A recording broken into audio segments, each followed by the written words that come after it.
ወላቡን ችግር በሚመለከት በጣም አንጀታችንን የበላው ጉዳይ ነው። ለሀገራዊ ኃላፊነት ልጆችን ለማስተማር ብሎ ሄደው እንዲህ አይነት አደጋ በመድረሱ በጣም አዝነናል። በቅርብ ከዩኒቨርሲቲው ጋር በመነጋገር የማስታወሻ ፕሮግራም እና ከቤተሰቡም ጋር ባለ ምን ሊደረግ ይችላል የሚል ለማዘጋጀት እየተነጋገርን ነው። ቢያንስ ሌላ ቢቀር ለሀገራቸው ለትምህርት ሲሉ የተሰዉ መሆናቸውን ለመዘከር ህይወታቸውን ሞታቸውን ብቻ ሳይሆን በህይወታቸው የሰሩትን ለማወደስ መዳወላቡ ድረስ ሄደን እንትን እናረጋለን ብለናል። ከዩኒቨርሲቲው ጋር እየተነጋገርን ነው። ይሄንን እናረጋለን። ግን ትራጀዲው በትምህርት ስርዓቱ ላይ የመጣው ትራጀዲ ቀላል ትራጀዲ አይደለም። በዚህ ምክንያት በትምህርት ሚኒስቴር ብቻ ሳይሆን በአጠቃላይ በትምህርት ማህበረሰቡ ዘንድ ከፍተኛ ሀዘንና ወደፊትስ እንዲህ አይነት ችግሮች እንዳይፈጠሩ በጣም ያስደነገጠን አንዱ ለምሳሌ ያን ያህል ቁጥር ያለው የሀገሩ ምሁር እንደዚህ በአንድ ላይ ሄዶ እንትን ያለበትን አደጋውም በምን ምክንያት ተፈጠረ የሚለውን እንትን ለማድረግ እየሞከርን እሱን ቃል እንገባለን እናረጋለን። ይሄ ግን የትምህርት ስርዓቱን አንጀታችንን የቆረጠ ግን የገባንበት ስርዓት ይሄን የዚህን ሀገር ትምህርት ለማሻሻል የጀመርነው ነገር የዘላቂ ወደፊት ትውልድ የሀገር ጉዳይ ስለሆነ በእነኚህ አይነት አደጋዎች ወደ ኋላ እያልን የምናቆመው አይደለም። ወደፊት መሄዳችንን እንቀጥላለን። የዚህን ሀገር ትምህርት ማሻሻል የሁላችንም ሪስፖንሲቢሊቲ ነው። ለዛ ትምህርት ሚኒስቴር በፍጹም አይኑን ሳይሰብር የሚሰራ መሆኑን ነው ቃል እንገባላቸው። አንደኛው የዚህ የፌዴራሊዝምን እና የፌዴራሊዝምን አሰራር ከትምህርት ዘርፉ ጋር በተያያዘ ያለውን ነው። ብዙ የተከበሩ የምክር ቤት አባላት በየክልሎቹ ያሉ ትምህርት ቤቶችን ተጨማሪ ትምህርት ቤቶችን ስለመገንባት ያሉትን ስለማሻሻል የግብአት ማነስን ለምሳሌ መጽሐፍቶችን ምናምን በሚመለከት የጠየቁን ጥያቄዎች እነኛ በህገ መንግስቱም እንደ ተከበረው ምክር ቤት በሚያውቀውም መንገድ ለክልሎች የተሰጡ መብቶች ናቸው። እኛ ዘው ብለን ገብተን ካሁን በኋላ እንደዚህ እናርግ ልንል አንችልም። እነኚህ ትምህርት ቤቶችን በየእንትኑ የማሻሻል የማቅረብ ግብአቶችን የማቅረብ መጽሐፍትን በሚመለከት ለምሳሌ በአንደኛ ደረጃ ያሉን የክልል ትምህርት ቢሮዎች መፈጸም ያለባቸው ነው። እኛ በህግ የተቀመጠውን ነገር ጠገግ ይዘን ነው እንዳናልፍ እየተጠነቀቅን ነው የምንሰራው። ከክልል ትምህርት ቤቶች ጋር በጣም በቅርበት እንሰራለን። በ3 ወር አንዴ ቋሚ ስብሰባዎች አሉን። በጋራ የሚመለከቱን ጉዳዮች ላይ በዝርዝር እንወያያለን። እኛ በተቻለ መጠን መርዳት የምንችልባቸው ነገሮች ካሉ እንረዳለን። የተሰጠን የኃላፊነት እንትን ያንን ረግጦ መሄድ አይችልም። ግን በክልሎች ደረጃ ችግሮች ያሉባቸው የተለየ ችግሮች ያሉባቸው ክልሎች በሚኖሩ ጊዜ በእነኚህ ውይይቶቻችን በጋራ በመናረጋቸው ውይይቶች የትምህርት ሚኒስቴር ሊያረግ የሚችለውን ከማድረግ ወደ ኋላ አይልም። በዚህ በፌደራል መንግስት አካባቢ በጂኪዩፕ እና በመሳሰሉት የምናገኛቸውን የባጀት እንትኖች አብዛኛው ለክልል ትምህርት ቤቶች እናከፋፍላለን። ተጨማሪ ከጥናት ካሪኩለም የማስተካከል ስርዓተ ትምህርት የማጣጣም ስራዎች ጋር ነው በአብዛኛው ከክልሎች ጋር የምንሰራውና እንደው ይሄንን የተከበረው ምክር ቤቱ እንዲገነዘብልን እኛ አንዳንድ ጊዜ የዝንጀሮዋ ጉዳይ ነው ምነው እንደዚህ አስቀያሚ ሆንሽ ሲሏት በአመር ጠላሁ ያለችው እኛ ትምህርት ቤቶቹን በሙሉ ብንሰራቸው ደስታውን አንችልም። ግን ያለውን የአቅም ጉዳይ እና የኃላፊነት ክፍፍል እንድትረዱልን ለማለት ነው። ከዚህ ጋር ተመሳሳይ የሆነ የባጀት ጥያቄ ከባጀት ጋር ከሪሶርስ ጋር በምናም የተያያዙ ጥያቄዎች ናቸው። አገን እሱም ላይ በሚመለከት እኔ እስከማውቀው ትምህርት ሚኒስቴር ለራሱ ባጀት አያወጣም። የተከበረው ምክር ቤት ነው እንደውም ባጀቶቹን የሚያጸድቀው ይመስለኛል። እና የሌለንን መንግስት ያልሰጠንን ከጎን የምናገኝበት ምንም አይነት መንገድ የለም። እና እነኚህ ነገሮች መሰራት አለባቸው ከተባለና በጣም አስፈላጊ ናቸው ከተባለ ከፌዴራል መንግስቱ ጋር በሚደረጉ የባጀት ውይይቶች ምክር ቤቱ ሊይዘው የሚችለው ጉዳይ ነው። እኛ ግን አንድ በጣም በዚህ ጉዳይ ላይ ትንሽ ምናልባት ከመስመር ወጥቼ የሚሆን መናገር የምፈልገው ነገር አለ። የባጀት አወጣጥና አሰራር እንትናችን አንዳንድ ጊዜ አውቆ የአራዳ ልጆች የሚሉት የመፎጋገር አይነት ነገር ያለበት ነገር አለ። ለምሳሌ የዩኒቨርሲቲ ተማሪዎችን ለመቀለብ 15 ብር ተብሎ ባጀት መጥቶ ሲጸድቅ ወይም 22 ብር ተብሎ ባጀት መጥቶ ሲጸድቅ ሁላችሁም ቅድም ስለዚህ ሳቀርብ ስቃችኋል። እንግዲህ በ22 ብር ማን ሊበላ ነው? በ22 ብር ማንም መብላት እንደማይችል ከታወቀ ዜን ባጀቱ የተማሪዎቹ እንትን ሲቀርብ የለም ይሄ እንኳን ሰው ዶሮም ለመቀለብ አይችልም እና ወይ ገንዘብ ይጨመር ብሎ መጠየቅ የምክር ቤቱ ስራ ነው። ግን ከሁሉ እኔ በጣም የሚያሳስበኝ ይሄንን ደግሞ ከገንዘብ ሚኒስቴር ጋር ተነጋግረንበታል። አንድ ቅድም ሳሙኤል ሲናገር ሰምታችሁ እንደሆን በአማካይ ዩኒቨርሲቲዎች ለአንድ ተማሪ ከ60 እስከ 70 ብር ድረስ ያወጣሉ። ባጀታቸው 22 ብር ነው። አሁን አዲሱ በጣም ተሻሽሎላቸው ሶኬት ያመጡትና ይሞሉታል ተብሎ ነው የሚገመተው። ኦብቪየስ ነው አይደለም? ኦብቪየስሊ እነሱ በዛ ማብላት አይችሉም። በዛ መብላት በማይችሉበት ባጀት ተሰጥቷቸዋል። ይሄን በሚያደርጉበት ጊዜ ምንድን ነው የሚሆነው?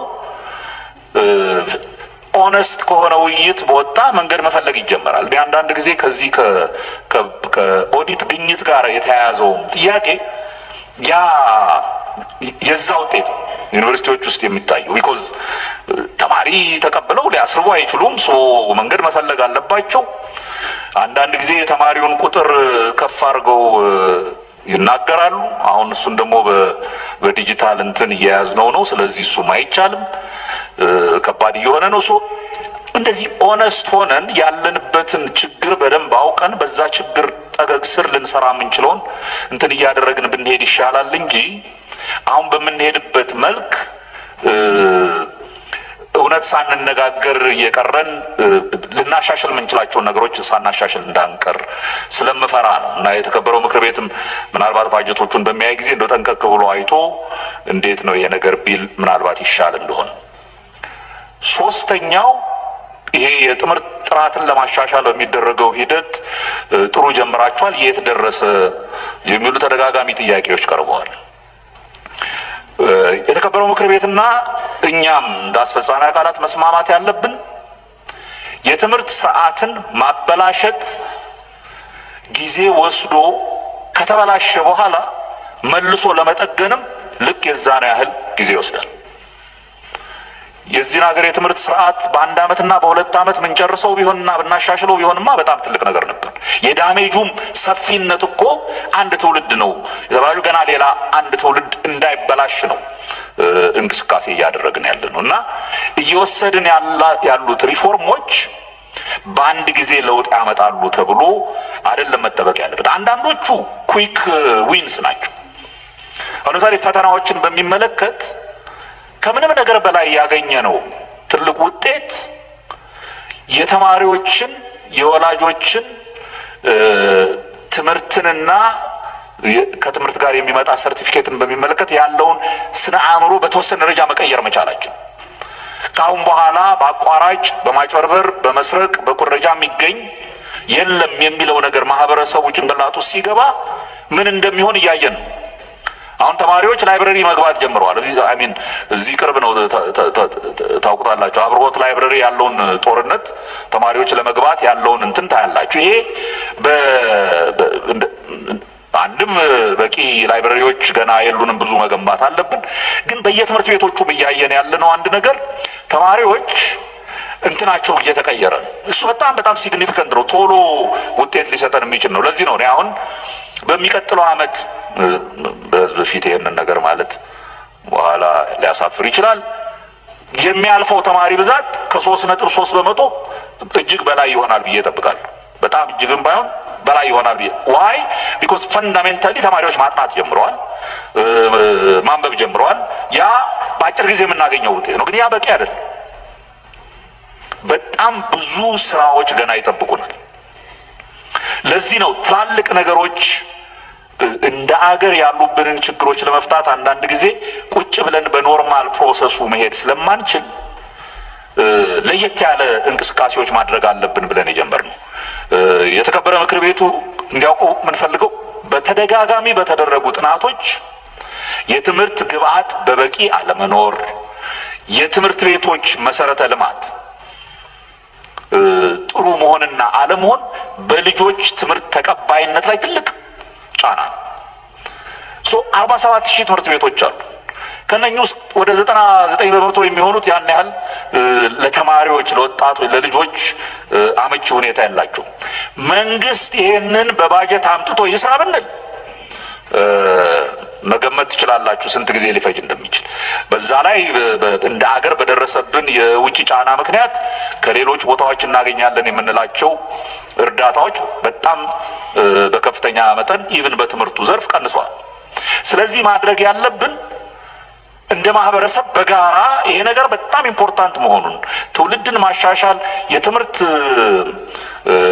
ጥራት ድክመት ያመጣውን የተከበሩ የፓርላማ አባል እንዳሉት ኢቭን በአገር ደረጃ በሰላም የመኖር እንትናችንን ያወከ ነገር ነው። ይሄ የትምህርት ስርዓቱ ጋር የተያዙ ነገሮች ይሄንን መቀየር አለብን ካልን እኛ እሱን ብለን ቁጭ ብለን በዝርዝር እንትን እቅድ እያወጣን አጠቃላይ ወላጆችን፣ ተማሪዎችን በጉልበትም ጭምር የቀድሞ ተማሪዎችን፣ አሉምናዮችን በአጠቃላይ ማህበረሰቡን ያሳተፈና ያቀፈ ሰፊ በትምህርት ላይ ዘመቻ ለማካሄድ እንቅስቃሴ ልንጀምር ነው። ከአንድ ወር ተኩል በኋላ ፎርማሊ እናሳውቃለን። ጠቅላይ ሚኒስትሩም ራሳቸውም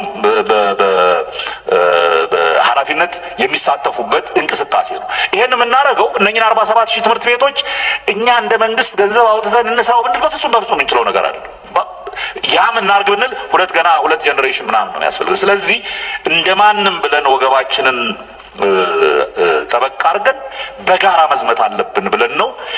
ዝርዝር እያንዳንዱን በአገሪቱ ያሉትን ትምህርት ቤቶች በዲጂታል ቴክኖሎጂ ታግዘን እያንዳንዱ ትምህርት ቤቶች ምን እንዳለ፣ ምን እንደቀረ፣ ምን እንደሚያስፈልገው፣ ተጨማሪ ክፍሎች ነው ወይ የሚያስፈልጉት፣ ውሃ ነው ወይ የሚያስፈልገው፣ መብራት ነው ወይ የሚያስፈልገው፣ የልጆች መጫወቻ ነው ወይ የሚያስፈልገው፣ የስፖርት ማዘውተሪያ ቦታዎች አሉ ወይ፣ በዝርዝር ለእያንዳንዱ ትምህርት ቤት እንትን እያወጣን እያስቀመጥን ነው። ያንን ይፋ በምናደርግበት ጊዜ ሁላችሁ በተለይ እዚህ ምክር ቤት ውስጥ ያላችሁ የተከበራችሁ አባላት በየአካባቢያችሁ እናንተ በተመረጣችሁባቸው ቦታዎች አካባቢ ያሉትን ትምህርት ቤቶች በሚመለከት በዚህ ዘመቻ የተሰራውን ነገር በቅርብ እየተከታተላችሁ እንደው በአንዴም 47,000 በአንድ ዓመትም በሁለት ዓመትም ባይሆን በሚቀጥሉት 5 ዓመታት እንኳን እነኝን ፈንዳሜንታሊ ማሻሻል ከቻል ከዛ በተጨማሪ ደግሞ ያልደረሰባቸውን ትምህርት ቤት ገና ያልደረሳቸው በጣም ብዙ ቦታዎች አሉ። እነሱን ትምህርት ሚኒስቴር ከአጋሮች ጋር ሆኖ መስራት ከጀመርን ለዚህ ነው የተከበሩ ኡስታዝ ያሉትን እኛ በፍጹም በቂ ትምህርት ቤት አለ እዚህ ሀገር ውስጥ ብለናልና በፍጹም ዋናው ምንድነው የምንለው የትምህርት ፍትሃዊነት ዝም ብሎ ትምህርት ቤትን በማስቀመጥ ብቻ አይሆንም። ጥራት ያለው ትምህርት ልጆቹ ማግኘት አደረገው በደይኮ ክህሎት ሊኖራቸው እውቀት ሊኖራቸው ማንበብ እንዲችሉ ትንሽ ሂሳብ መስራት እንዲችሉ ነው አይደለም። ያን ካላስተማርን ትምህርት ቤት ብቻ በመገንባት አናደርገውምና ይሄንን ለረጅም ጊዜ በማስፋት ላይ የተመሰረተውን እንትን ትንሽ ያዛርገን ኳሊቲውን እያሻሻል ግን አብሮ በጣም ምንም ያልደረሳቸውን ደግሞ እየፈለግን ለዚህ ነው ዳሰነች ላይ አዳሪ ትምህርት ቤት ለመስራት እንትን ያደረግነው ለምነን ከአጋዥ ድርጅቶች ለዚህ ምንም የሌለው የአርብቶ አደር አካባቢ አትሊስት አንድ አዳሪ ትምህርት ቤት ቢኖር ልጆቹ የመማር ዕድል ይኖራል። ይሄንን በየጊዜው እንሞክራለን። አዳዲስ ቦታዎች ሲኖሩ ትምህርት ሚኒስቴር አቅም ሲኖረው እየጨመርን እንሄዳለን። ሁሉንም ማስተካከል ግን የሁላችንን የእናንተን፣ የወላጆችን፣ የቀድሞ ተማሪዎችን በአገር ውስጥም በውጭ ሀገርም ያሉ መምህራንን ያለው በጉልበቱ ነው ያለው በገንዘቡ የሌለው በጉልበቱ እንደሚባለው በዛ መስራት አለብን ብለን የተነሳ ነው። የሀገራችንን ሁኔታ በደንብ ማወቅ አለብን። በተለይ ዛሬ ያለንበትን ሁኔታ በደንብ ማወቅ አለብን። ኦስቴሪቲ ባጀት ላይ ነው ያለነው። ባጀት ዘንድሮ ይቀነሳል። እንደውም ከበፊቱ እናንተ ጋር አልጸደቀም ገና እና በዛ ሁኔታ ላይ ስንሆን ዝም ብለን የምንመኘውን ነገር ብቻ ሳይሆን የሚቻልና የማይቻለውን ለይተን የምንችለውንና ወገባችንን ጠበቅ አድርገን ይዘን መስራት የምንችላቸው ላይ ማተኮር አለብን። ለዚህ ነው ይሄንን ከፍተኛ እንቅስቃሴ ያደረግነው። የፈረሱ ትምህርት ቤቶችንም ለመገንባት የገጠመን ችግር ሌላ ነገር አለ። የገንዘብ ችግር ከመንግስት ባጀት 5 ሳንቲም አላገኘንም። ገና አሁን እንግዲህ ከዓለም ባንክ ከምናምን ጋር በሚደረግ ለሪኮንስትራክሽን የሚደረግ ባጀት ይመጣ እንደው ትንሽ እያልን እየጠበቅን ነው እንጂ እስካሁን የምንሰራው የትምህርት ሚኒስቴር ከአጋር ድርጅቶች ጋር ለተለያየ ስራ ካገኘው ባጀት ውስጥ ይሄ ለስብሰባ ለምናምን የሚባል ለሆቴል ምናምን የሚባለው በሙሉ አስቀርተን ወደ 2.2 ቢሊዮን ብር ከዛ ቀርጭጨን ነው የሚሉት ያራዳ ልጆች ወስደን ነው በሱ ነው የምንሰራው። በመንግስት ባጀት አይደለም። የቻልነውን እየሰራን ነው። ወደፊትም እንሞክራለን።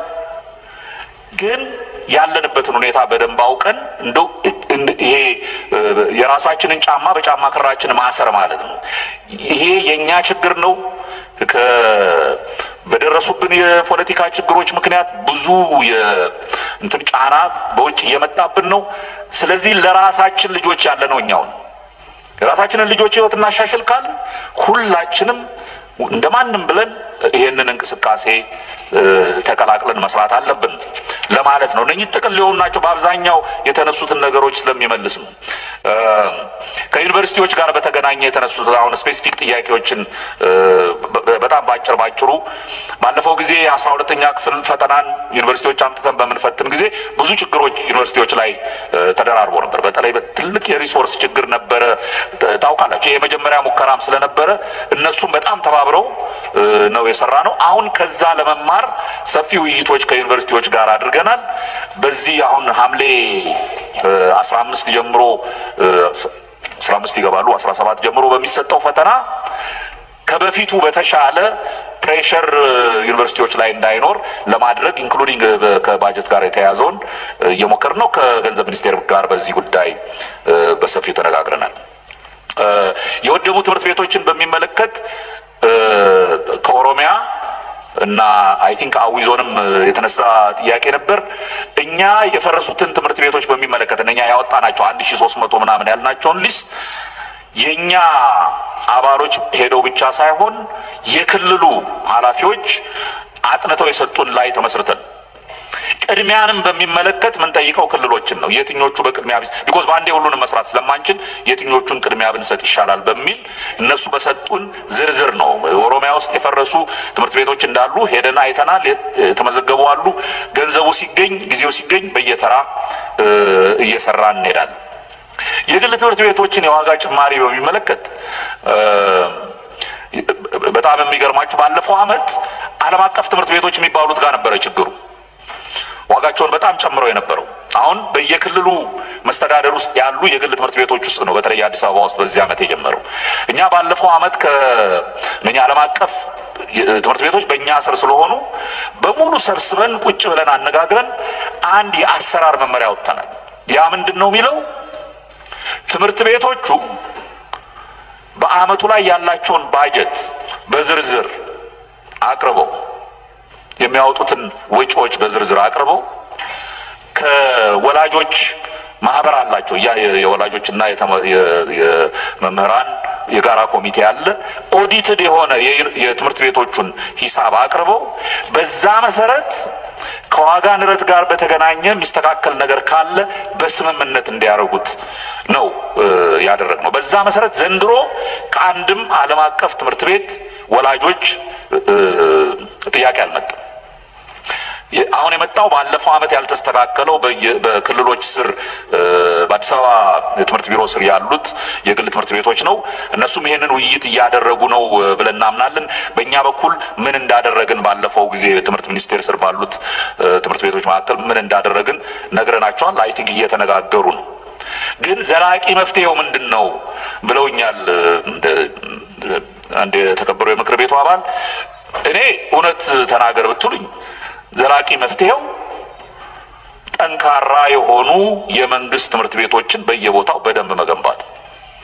እሱ ገንዘብ የለንም። አሁን ሆፕፉሊ ክልሎች ካላቸው ግን ትምህርት የእያንዳንዱ ወጣት መብት ነው ካልን፣ ትምህርት ደግሞ በፍትሃዊነት ለሁሉም መድረስ ካለበት ካልን ዜን ሁሉም ኢትዮጵያዊ ህፃን በነጻ ትምህርት ሊያገኝ የሚችልበትን መንገድ መፈለግ አለብን። በዛ ዙሪያ በሰፊው መስራት አለብን። ግን ይሄን ስናረግ ከዚህ በፊት እንደገጠመን ትምህርት ቤቶቹን በማስፋት ኳሊቲው ሲበላሽ ንዑስ ከበርቴው በሙሉ ትቶ ወደ ግል ትምህርት ቤት የሚሄድበትን ነገር አስቁመን በመንግስት ትምህርት ቤቶችም ደረጃ ያሉት ጥሩ ኳሊቲ ያላቸው ትምህርት የሚሰጡ ትምህርት ቤቶች ማድረግ ነው። ይሄንን ነው በዘላቂነት መፍትሄ ብለን ይዘን መሄድ ያለብን። አንድ ሌላ ተጨማሪ በተደጋጋሚ የተነሳው የዚህ የቀለብ ጉዳይ ነው። አይ ቲንክ በሱ ላይ ተናግሬ ያለው ሲኦሲ ከገበያ እየተገዛ ነው። እዚህ ሀገር ከገበያ የማይገዛ ነገር ምን እንደሆነ አላውቅም። ነፍስም የሚገዛ ይመስለኛል። ግን የሚገርመው ኖ በእውነት ነው። ይሄ በአጠቃላይ የግብይት ስርዓታችን ችግር እና ከመስመር የወጣ ስራ ትምህርት ቤቶች ቅድም በሪፖርታችን ላይ ያቀረብነው እኮ ነው። የውሸት ፎርጅድ የሆኑ ዶክመንቶች እንደ ልብ እንትን ያደርጋሉ። በዚህ ምክንያት ፌደራል ገቨርንመንቱ እንደምታውቁት በሁሉም የፌደራል መንግስት መስሪያ ቤቶች ውስጥ ያለውን የፐርሶኔል ፋይል እንደገና መመርመር ጀምረናል። ምን ያህሉ እውነተኛ የትምህርት ዶክመንት ይዞ ነው፣ ምን ያህሉ አይደለም የሚል ትምህርት ሚኒስቴር ከራሳችን ጀምረን እያካሄድ። ይሄ አንዱ ማድረግ የፈለግነው ልክ እንደ ፈተናው ማህበረሰቡ እንዲያውቅ የምንፈልገው ከአሁን በኋላ በማጭበርበር በተጨበረ ዲግሪ በተጨበረ ዲፕሎማ የሚሰራ ስራ አይኖርም የሚለውን ነገር በደንብ ለማሳወቅ እያንዳንዱ የመንግስት መስሪያ ቤት ይሄንን እንዲያረግ ኃላፊነት ተሰጥቶን በጣም ብዙ ስለሆነ ጊዜ እየወሰደብን ነው እንጂ እናረጋለን። በዚህ አመት እሱን አትሊስት እንጨርሳለን ብለን እናስባለን። በምንም አይነት በማጭበርበር ዲፕሎማ ወይም ዲግሪ ኦር ዋቴቨር ይዞ መንግስት መስሪያ ቤት ሰው መቀጠር የለበትም የሚል የፌደራል መንግስቱ እምነት ነው። እሱን እያካሄድ ነው። ችግሩ ግን እንደምታውቁት ነው። ሀገሩ የደላላ ሀገር ሆኗል እና በጣም አስቸጋሪ የሆነ ነገር ነው። ሪሊ ቀጥተኛ የሆነ የግብይት ስርዓትና ንጹህ የሆነ ስራ ለመስራት በጣም ብዙ ስራ ይጠይቀናል። እኔ ከሙስሊም ወንድሞቻችን የተነሳውን ጥያቄ በመለከት ሳሙኤል አድሬስ አድርጎታል። በዚሁ አበቃ ይሻላል። ሌላም ስራ ስላለ ተጨማሪ ጥያቄ ካለ መልሳለሁ። በትምህርትና ስልጠና ፖሊሲው በተመለከተ የተነሳውን ጥያቄ የትምህርት ሚኒስቴር ፖሊሲ አውጪ አይደለም፣ የወጣውን ፖሊሲ ነው ተግባራዊ የሚያደርገው። የቋንቋዎች ፖሊሲ በሚል በባህልና ሚኒስቴር በኩል የወጣ ፖሊሲ አለ። እንደሚያውቁት እነኛ 5 ቋንቋዎች ፌደራል ቋንቋ ሆነው የሚሰራባቸውን እንትን ተወስኗል። በዛ መሰረት ትምህርት ቤቶችም ከትምህርት ፖሊሲው ስፔሲፊካሊ እያንዳንዱ ኢትዮጵያዊ ቢያንስ 2 ከነኚህ ቋንቋዎች 2 የአፍ መፍቻ ቋንቋ እና እሱ ትምህርት የሚሰጥበት ከዛ ባሻገር ደግሞ ሌላ ከአፍ መፍቻ ውጭ የሆነ ቋንቋ እንዲማር ከሶስተኛ እስከ 10ኛ ክፍል ባለው እንትን እንዲያደርግ ወስኗል የትምህርት ፖሊሲው። እና ያንን በሚመለከት ከክልል ትምህርት ቢሮዎች ጋር በመነጋገር ያንን ተጨማሪ ቋንቋ የሚያስተምሩ ተማሪዎችን የማሰልጠን ስራዎች እየተሰሩ ነው በየክልሉ። ተስፋ የምናደርገው በአጭር ጊዜ ውስጥ እነኛ ተግባራዊ መሆን ይጀምራሉ። አሁን የሚመጡት ልጆች እነኝን ተጨማሪ ትምህርቶች ቋንቋዎች እንዲማሩ ለማድረግ እንችላለን ብለን ተስፋ እናደርጋለን።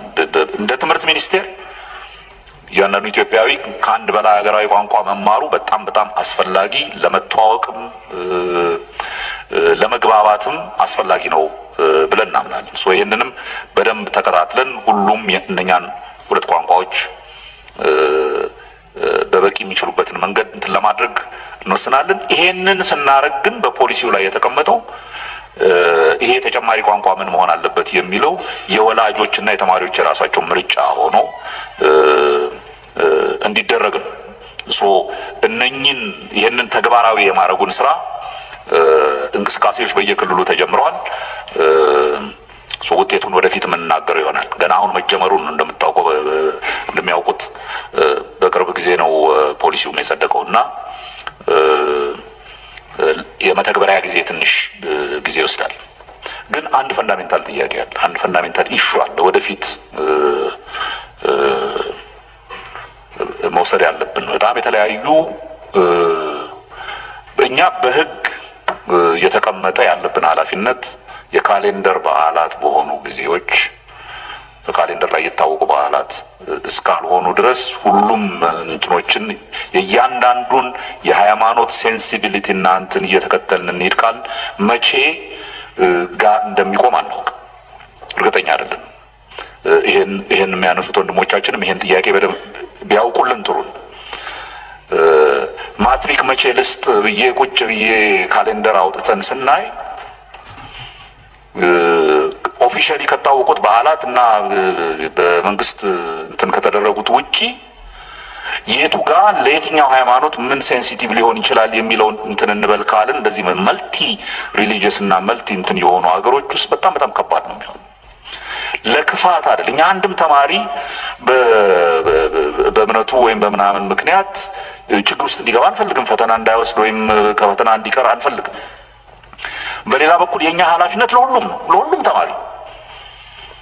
ለሁሉም ተማሪ ያሰቡ ሲሰራ አንዳንድ ጊዜ እንዲህ አይነት ነገሮች ቢመጡ የሆን ተብሎ እንትን ለማድረግ ተደርጎ አይወሰድ።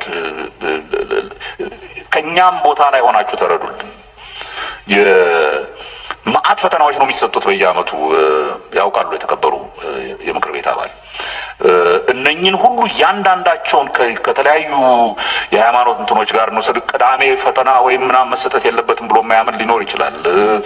እንደዛ ያልን ከሄድን በጋራ በአገር ደረጃ የሚሰጡ ፈተናዎችን እንዴት አድርገን ነው አኮሞዴት የምናደርገው የሚለው ከባድ ይሆንብናል።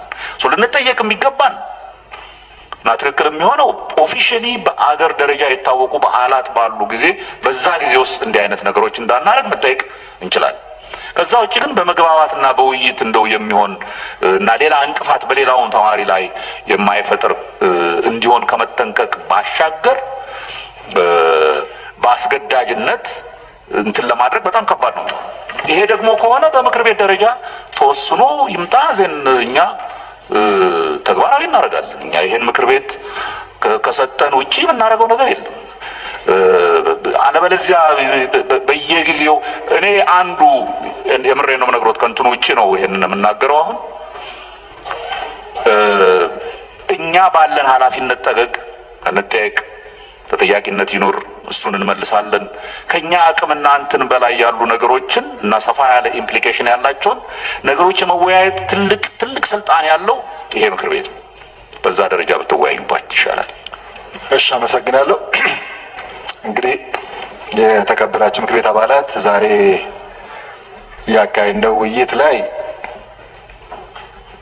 በአንድ በኩል ትምህርት ሚኒስቴር ሪፖርቱን እንደተመለከትነው በጣም በሪፎርምም በዘርፍ አፈጻጸምም ዝርዝር ጉዳዮችን በስፋት አቅርበዋል። በተነሱ ጉዳዮች ላይም ደግሞ ምላሽና ማብራሪያ ለመስጠት ሰፋ ያለ ጊዜ ወስደው ሰጥተዋል። በግልጽነትም አቅርበዋል። በሌላ በኩል ደግሞ የተከበራችሁ ምክር ቤት አባላት ጥያቄ ያላቸው አባላት ደግሞ አሁንም እንዳላችሁ ያመላክታል። ስለሆነም በትምህርት ሚኒስቴር በኩል የቀረበው ሪፖርት ዝርዝር ሪፖርት ነው፣ ገላጭ ሪፖርት ነው። በተነሱ ጉዳዮች ላይ በቂ ምላሽና ማብራሪያ ለመስጠት በግልጽነት አድርገዋል። በሌላ በኩል ደግሞ አሁንም ለመወያየትና ጥያቄዎችን ለማንሳት ያለ ፍላጎት እንዳለ ያመላክታል።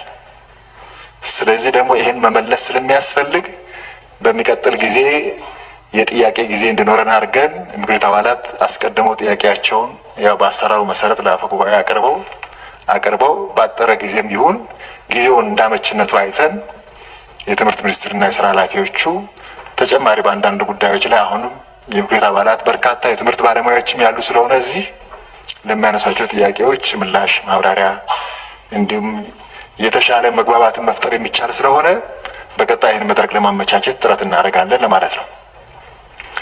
ሁለተኛ ትምህርት ፖሊሲውን በሚመለከት ይሄ ምክር ቤት ከመቋቋሙ ከመሰየሙ ምርጫም ከመካሄዱ በፊት ቀደም ባለው ምክር ቤት በጣም ከእቅዱ ጀምሮ ማለት ነው ትምህርት ፖሊሲው ዝግጅት እቅድ ጀምሮ በጣም ዝርዝር ውይይት ተካሂዷል። ይህ አሁን የጸደቀው ፖሊሲ በጣም ዝርዝር ከመነሻው ጀምሮ ማለት ነው ውይይት ተካሂዶበታል። ውይይት ተካሂዶ ነው አሁን ሚኒስትሮች ምክር ቤት ላይ የጸደቀው። ጥያቄው አሁን ምንድን ነው? ይሄ አሁን የተሰየመው ምክር ቤት የትምህርት ፖሊሲውን አሁን የወጣውን ፖሊሲ ማወቅ ነበረበት፣ ማየት ነበረበት የሚለው ጥያቄ አግባብነት ያለው ስለሆነ ለሱ የሚሆን መድረክ እናመቻቻለን፣ ውይይት የምናደርግ ይሆናል። ከአሰራር አኳያ ግን ቀደም ሲል ለሚኒስትሮች ምክር ቤት የተሰጡ ስልጣኖች አሉ። እነሱንም መፈተሽ የሚያስፈልጉ ጉዳዮችን ደግሞ ፈትሽን ለማየት ጥረት እናደርጋለን ማለት ነው። ይሄን በማድረግ ምክር ቤቱ ደግሞ በጣም የተሟላ እውቀት በፖሊሲዎቹ ላይ እና እውቀት ብቻ ሳይሆን ውሳኔ ማሳረፎ በሕገ መንግስቱ መሰረት እንዲሄድ ማድረግ የሚቻልም ስለሆነ ያን በጋራ የምናየው ይሆናል ማለት ነው። ስለዚህ ይሄን አድርገን ኢንፎርሜሽን ክቡር አፈ ጉባኤ እንትን ልበላ የቱ ጋር ነው ያለው? እኔ ከይቅርታ ጋር እሺ እንትኑ ያው አንደኛ የትምህርት ጉዳይ ነው። ሌላ ጊዜም እንደ ኢንፎርሜሽን መስጠት እርሶም አሁን በመድረክ እንዳስቀመጡ እንደተጠበቀ ሆነው ለምሳሌ በርካታ አባላቶች ከተመዘገቡ ብዙ ነገሮች የምንጠይቃቸው ጥያቄዎችም ነበሩ። እጅ ሲያነሳ ነበር። ምናልባትም እርሶም እዚህ ማግኘት አልቻሉ ሩቅም ስላለ ነው እና ከሰዓት በኋላ ማድረግ ይቻላል። ለምሳሌ አሁን ተመልሰን ጥያቄዎቹ ካልተመለሱ ሄደን ተመልሰን ማድረግ ይችላል። ለአሁኑ አይደለም እንደማመጥ ሀሳብ መስጠት ይችላል። የአሁኑ አይደለም ያልኩት። አፈ ጉባኤ ያለው እዚህ ነው፣ እዛ አይደለም ማለታቸው ነው። ሌላ ጊዜ ተጨማሪ ጥያቄ ከቤቱ ከቀረ ከሰዓት በኋላ ተመልሰን ውይይት ብናደርግ ይሻላል የሚል ነገር ነው። ሀሳብ ለመስጠት ነው። አመሰግናለሁ። ስራ ስለሆነ ማለት ነው። እናመሰግናለን። ቅድም ባልኩት አቅጣጫ መሰረት በተለየ ጊዜ አሁን የምክር ቤቱ አባላት ስሜትን ፊታቸውም ስታይ ከሰዓት በኋላ እንዲሆን አይደለም ፍላጎታቸው። ስለዚህ ደግሞ እኔ የአብዛኛውን ፍላጎት ማስጠበቅ ስላለብኝ ያን ፍላጎት ነው የሚይዘው ማለት ነው። በዚህ ተስማምተናል አይደለም? እንደዛ እንወስዳለን። ስለዚህ ይህም ብለን በትምህርት ሚኒስቴር የ9 ወር አፈጻጸም ላይ የምናደርገውን ውይይት በዚህ እናበቃለን። ክቡር ሚኒስትሩና የስራ ባልደረቦችን በጣም እጅግ አድርገን እናመሰግናለን።